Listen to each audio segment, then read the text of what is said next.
So ఒక మామిడికాయ తీసుకొని చిన్న ముక్కలుగా కట్ చేసుకోండి.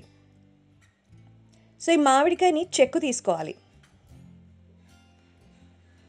చెక్కు తీసుకుంటే మనకి వగరు లేకుండా ఉంటుంది.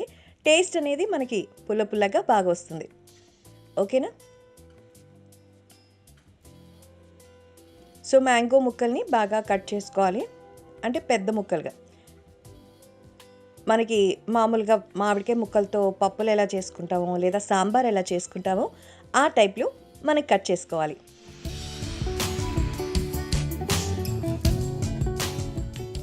సో ఇప్పుడు ఒక ప్యాన్ తీసుకొని ఆ ప్యాన్లో 1 కప్పు కందిపప్పు వేసి డ్రై రోస్ట్ చేసుకోవాలి.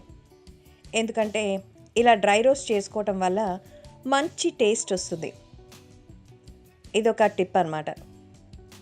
అలాగే కుక్కర్లో వేసేయచ్చు, కానీ ఇలా రోస్ట్ చేసి వేసుకుంటే కమ్మటి వాసన వస్తుంది, టేస్ట్ కూడా అద్దరిపోతుంది. ఇప్పుడు కుక్కర్ తీసుకుని అందులో 1 కప్పు మనం వేయించుకున్న కందిపప్పు వేసి 2 కప్పుల నీళ్లు పోసుకోవాలి. ఇందులో కట్ చేసిన మామిడికాయ ముక్కలు వేసేసుకొని అందులో పసుపు వేసేసుకోవాలి.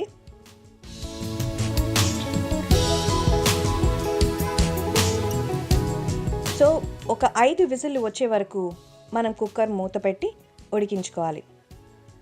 మధ్యలో మాత్రం మీరు కుక్కర్ విజిల్ని ఆ ప్రెషర్ని తీయకండి, ఎందుకంటే ఆ ప్రెషర్తో ఇంకాస్త ఉడుకుతుంది. కాబట్టి కొత్తగా ట్రై చేసేవాళ్ళు విజిల్స్ అయిపోయాని ఆ మూత తీయడానికి ట్రై చేయకండి, రిస్క్. చూసారా, అసలు మామిడికాయ ముక్కలు వేసినట్టు కనిపిస్తుందా? చాలా మెత్తగా ఉంటాయి కాబట్టి ఈజీగా అలాగే కలిసిపోతుంది. పప్పు కూడా బాగా ఉడికిపోయింది కదా.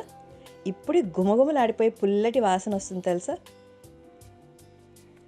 సో పప్పు గుత్తే అవసరం లేకుండా జస్ట్ ఊరికే ఇలా గరిటెతో మెదుపుకున్నామంటే పప్పు బాగా మెదిగిపోతుంది.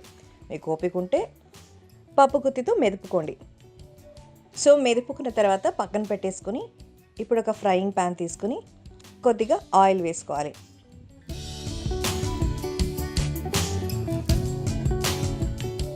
అందులో 1 టేబుల్ స్పూన్ ఆవాలు, 1 టేబుల్ స్పూను మినపప్పు, 1 టేబుల్ స్పూను శనగపప్పు,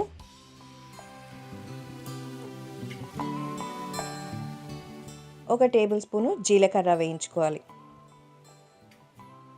సో జీలకర్ర కూడా వేసేసుకొని వేగుతూ చిటపట్లాడించాలి. ఇందులో నేను స్పెషల్గా అవిసె గింజలు వేశాను. ప్రతి వంటలో ఓల్డెన్ డేస్లో, మనం గోల్డెన్ డేస్గా చెప్పుకోవాలి యాక్చువల్లీ. సో ప్రతి వంటలో తాలింపులో వాళ్ళు అవిసె గింజలు వేసేవాళ్ళంట. ఇప్పుడు మనం వాడట్లేదు, కానీ ఖచ్చితంగా అది వేస్తే పోపు చాలా బాగుంటుంది, మంచి హెల్తీ అని కూడా అంటారు. ఇప్పుడు ఇందులో పచ్చిమిర్చి చీలికలు ఒక 5 తీసుకుని చీల్చుకొని వాటిని వేసుకున్నాం. ఎండుమిర్చి కూడా ఒక 2 వేసుకున్నాను. సో ఎండుమిర్చి వేస్తే ఆ ఫ్లేవరే డిఫరెంట్గా వస్తుంది తెలుసా. వేసుకుని పోపు పెట్టేసుకున్నాం. అలాగే కొద్దిగా కరివేపాకు వేసి వేయించుకోవాలి. సో మొత్తం పచ్చిమిర్చి కూడా కాస్త రోస్ట్ అవ్వాలి, అప్పుడే ఫ్లేవర్ వస్తుంది. దీంట్లో కారం 1 టేబుల్ స్పూన్ వేసుకున్నాను. కారం చాలామంది వేయరు, కానీ ఇదే సీక్రెట్ రెసిపీ. సో పోపు బాగా వేగిపోయిన తర్వాత అందులో మనం మెదుపుకున్న పప్పు, మామిడికాయ పప్పుని పోసేసి కలుపుకోవాలి. చూసారా టెక్స్చర్ ఎంత బాగా వస్తుందో. వేడి వేడి అన్నంలోకి మామిడికాయ పప్పు వేసుకొని తింటే ఉంటుంది టేస్ట్, అద్దరిపోవాల్సింది అంతే. సో బాగా కలుపుకున్నాం.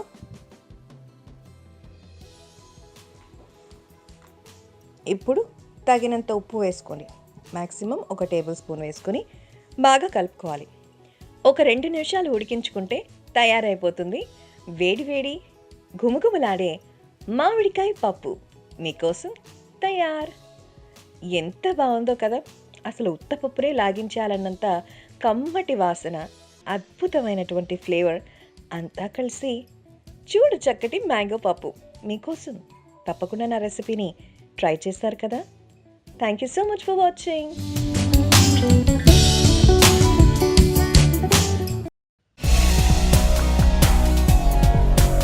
ఇలాంటి మరెన్నో ఇంట్రెస్టింగ్ వీడియోస్ కోసం మా ఛానల్ని సబ్స్క్రైబ్ చేయండి.